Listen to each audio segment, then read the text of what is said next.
Today we're going to be looking at the Yamee FatBear 750 Pro. Let's jump in. So we have another electric bike that we're going to take a look at today. This one is from a company called Yamee, and there's some very interesting technology in this bike that I cannot wait to talk about. But before we do that, we have to build it. So firstly, I gotta say I love this color. I'm not really a huge fan of green, but this is the most gorgeous green I've seen on one of these bikes. I'm gonna skip forward. You don't have to watch me take off the styrofoam. That's kind of boring. So out of the box, we have the frame of the bike. Down here, we have the charger. And then weirdly, they don't have the screen automatically hooked up to the bike. So it's not on the handlebars. The handlebars are down there. I guess maybe so that it doesn't break. I'm just wondering how difficult that's gonna be to put on there. And then they give you this bag, and in this bag is some tools and a manual. So we're gonna go ahead and put this thing together. The bike shifts in its folded position, which means the front tires are installed, and that always makes me extremely happy to see. Once you unfold it, you want to move over to the neck of the bike. This locking mechanism is out of place, so you unscrew it to pull it away from the neck, put the neck into place, and then tighten it back down. After that, you'll want to put the neck in its folding position so you can insert the stem of the handlebars into its socket. The pedals in this bike are also pre-installed. All you have to do is unfold them. The most complicated part of this build is actually the display. In the manual, they don't tell you how to put the screen on, so we're judging by the pictures of what the bike looks like together. This little curve here is on the top.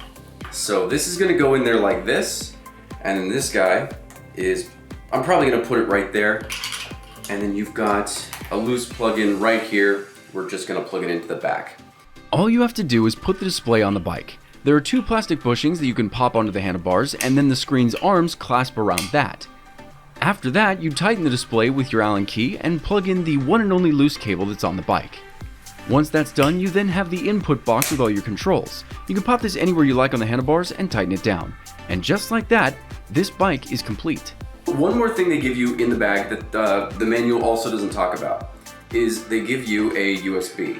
Now, this USB plugs in the back right here. You take this cap off, and then you plug this into here, and then you can charge your phone, or I guess really that's the majority of what you would want to be able to do with this thing.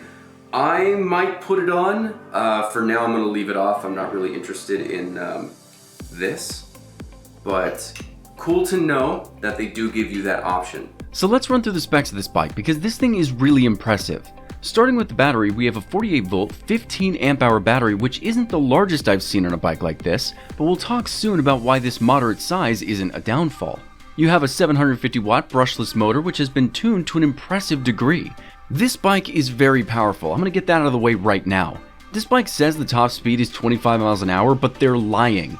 I have reliably gotten this bike up to 39 miles an hour multiple times, and when you have a bike with this kind of power, you expect it to jerk you around a little bit. Thing is, this bike has been tuned so well that launching from a stop position is extremely smooth. There's no jerk, and honestly, that feature alone is one of the most important things for me when deciding if a bike is nice to ride or not. This bike does use a cadence sensor to deliver the power to the motor, which is not my preference anymore, but is a standard and performs as you'd expect. If you don't know the difference between a cadence sensor and a torque sensor, essentially a cadence sensor will feel you pedaling and apply power. That power is static, so if you're in pedal assist 1 and the bike is set to go 10, it'll go 10. With a torque sensor, the amount of force you put into the pedals determines the speed, which to me makes me feel so much more in control of my speed, even at low pedal assist modes. This bike also has hydraulic disc brakes, which is becoming a standard on these electric bikes, and I welcome it completely. Hydraulic brakes are so much more reliable, and coming to a stop is easy. This bike has really been optimized for smooth riding. There's front fork suspension, and then you also have suspension in the middle of the bike right under the rider.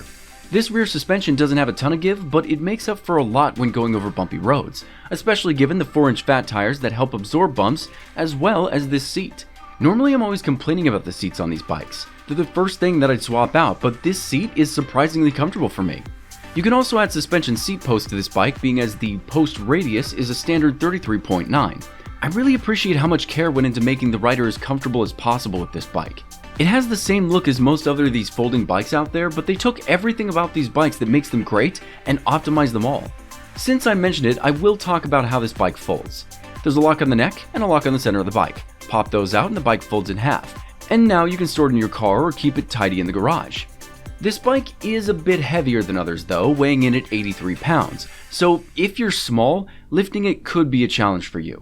The FatBear can hold up to 300 pounds and they've even given you a rear rack that you can use right out of the box. Grocery shopping approved.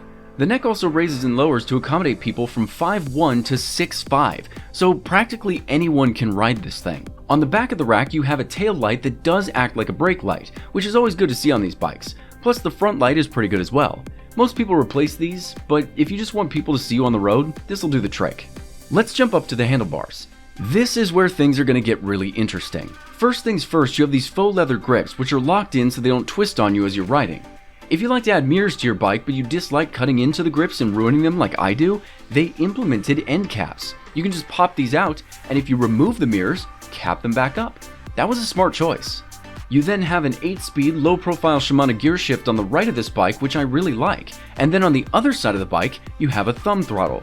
This was weird to me at first. I'm used to the half twist being on the right-hand side, but it's easy to get used to, and since these handlebars are quite short, it was a good decision for them utilizing this space. The display though is where things get really cool. This is a full-color display which is pleasant to look at. If you press the I button on the controller, you get to see your odometer, tripometer, wattage, speed, but if you hold the I button down, you actually switch between 3 different modes. Eco mode, which lowers the top speed and lowers the acceleration. Normal mode, which gives you an average of the two, and then Sport mode, which offers higher speeds and boosts acceleration. After playing with these different modes, the differences between them are pretty minimal.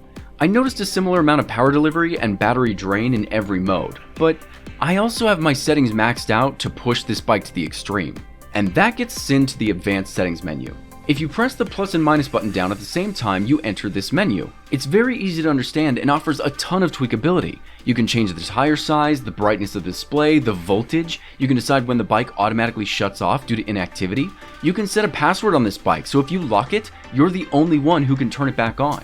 And you can also go in and adjust even more advanced settings, which you can turn up or down. For example, this bike has cruise control. If you hold the throttle down for 5 seconds, the bike will match that speed and you don't have to pedal or use the throttle. I don't like that kind of cruise control option, so you can go in here and turn that off. But this setting here is what makes this bike shine. Kinetic energy recovery.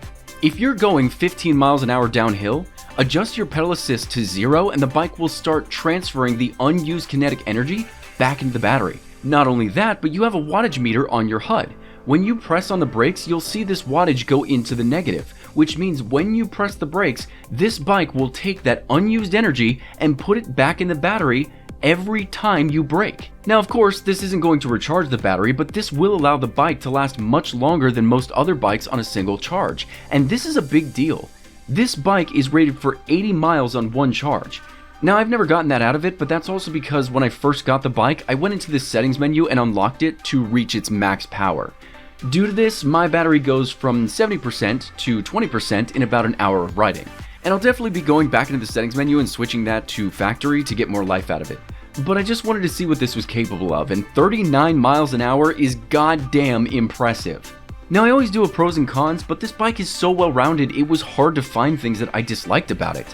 I would have preferred a torque sensor, but that's a preference and not an objective downfall. The only thing I noticed was the charger they give you to charge the bike is a fast charger, and that's great. This bike charges in 4 hours, but fast charging can reduce the life of your battery, and also this charger gets extremely hot. Definitely a lot hotter than any other bike charger I've ever used. So when you go to charge this bike, don't set this power brick on anything that might not survive heat. It's not going to melt anything, but it's hotter than I expected, so better be safe than sorry. And since I narked on this bike, I'll throw in a pro. This bike is so nice, every feature is a pro, but if you're an all-terrain, all-weather rider, this bike will go off-road no problem, it will likely handle all the trails like a boss, and so long as you don't toss it into a lake, the bike will survive in all variations of weather. I didn't touch on this, but they also have an app that you can download for this bike. It'll tell you where you've traveled, how far you go on average, battery percentages, and you can even go in and adjust those advanced settings on the fly from your phone. You can test out different riding profiles as you go, which is a really awesome software to add. This is one of the most well-rounded bikes I've ever received. For the price, Yamee did an excellent job at adding all the features that would give any rider an optimal experience. It's smooth, it's fast, it has a rear rack, all of the lights are great, the seat's comfortable, it folds in half, and it has an in-depth settings menu for those who like to tweak. If you're looking for an electric bike in this price range, I would absolutely recommend this one. It's a great bike, and I've had no problems with it so far.